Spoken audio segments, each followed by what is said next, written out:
ও নবী, চিন্তা করবেন না, কষ্টের পরেই আছে সুখ, দুঃখের পরেই আছে আনন্দ। ঠিক কিনা? কষ্টের পরেই সুখ, সুখ এটা দুঃখের পরেই থাকে। আল্লাহ সেটআপটা এভাবেই করেছেন। দুঃখ, কষ্ট, বিপদ আর পরীক্ষায় মুমিন ভয় পায় না, কারণ মুমিনের হারাবার কিছু নাই। ঠিক কিনা?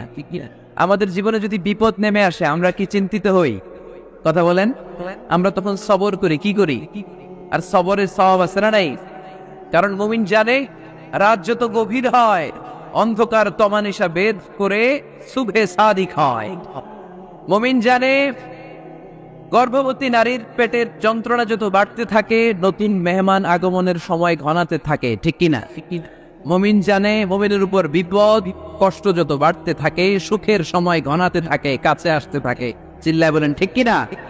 এজন্য আল্লাহ বললেন, ফাইন্না মাআল উসরি ইউসরান, ইন্না মাআল উসরি ইউসরা।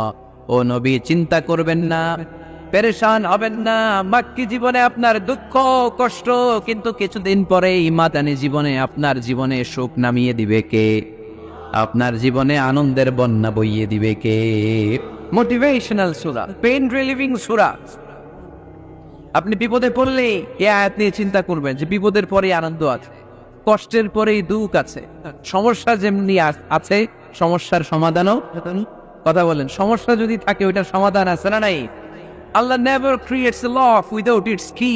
আল্লাহ এমন কোন তালা বানাই নাই যেই তালার জন্য চাবি বানায় না। ঠিক কিনা? তালা যদি বানায়, ওই তালার কি আছে? সমস্যা যদি থাকে, ওইটার কি আছে?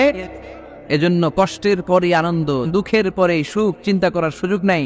সবশেষ আল্লাহ গাইডলাইন দিলেন। প্রথম গাইডলাইন, ফাইদা ফারাগতা ফাওসাব ওয়া ইলা রাব্বিকা ফারগাব। ফাইদা ফারাগতা ফানসাব। এ নবী, যখন আপনি দাওয়াতি কাজ করে করে, রাষ্ট্রীয় কাজ করে করে একটু ফুরসাত পাবেন, অবসর পাবেন, ফানসাব ফিল ইবাদা, আপনি একটু ইবাদতে মশগুল হয়ে যান, আপনি একটু দোয়ায় মশগুল হয়ে যান। ওয়া ইলা রাব্বিকা ফারগাব, আর আপনার রবের দিকে মনোনিবেশ করুন। ব্যথা যদি পান, কষ্ট যদি পান, আমারে বলেন, অন্যরে বলেন না। কিন্তু আমরা ব্যথা পাইলে শেয়ার করি কোথায়? সবার আগে কি? বুকে, ফেসবুক। কষ্ট পেয়েছি, দুঃখ পেয়েছি, কোথায় শেয়ার করি? কেউ যদি আমারে কষ্ট দেয়, আমি বদলা নিতে যাই। ঠিক কিনা? কিন্তু ইসলাম বলে বদলা না নিয়ে বদলে দাও। কি করবেন? বদলা নিও না, বদলে দাও।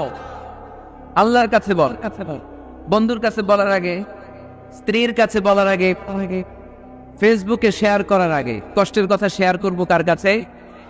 বিশ্বনবী সাল্লাল্লাহু আলাইহি ওয়াসাল্লাম আমাদেরকে এটাই শিখিয়েছেন। এই শিক্ষার মধ্যে দিয়ে গোটা বিশ্বকে তিনি চেঞ্জ করে দিয়েছেন। তার নাম, আওয়াজ করে বলতে হবে, তার নাম মুহাম্মদ সাল্লাল্লাহু আলাইহি ওয়াসাল্লাম। এই সূরা থেকে আমাদের জন্য শিক্ষা হচ্ছে, আমরা বিপদে আপদে সব সময় ভরসা রাখবো একজনের উপর। তিনি কে? আর মনে রাখতে হবে, the grief isn't permanent, the struggle isn't permanent। এই পৃথিবীর কোনো দুঃখ কষ্ট আর সমস্যা এটা পার্মানেন্ট নয়।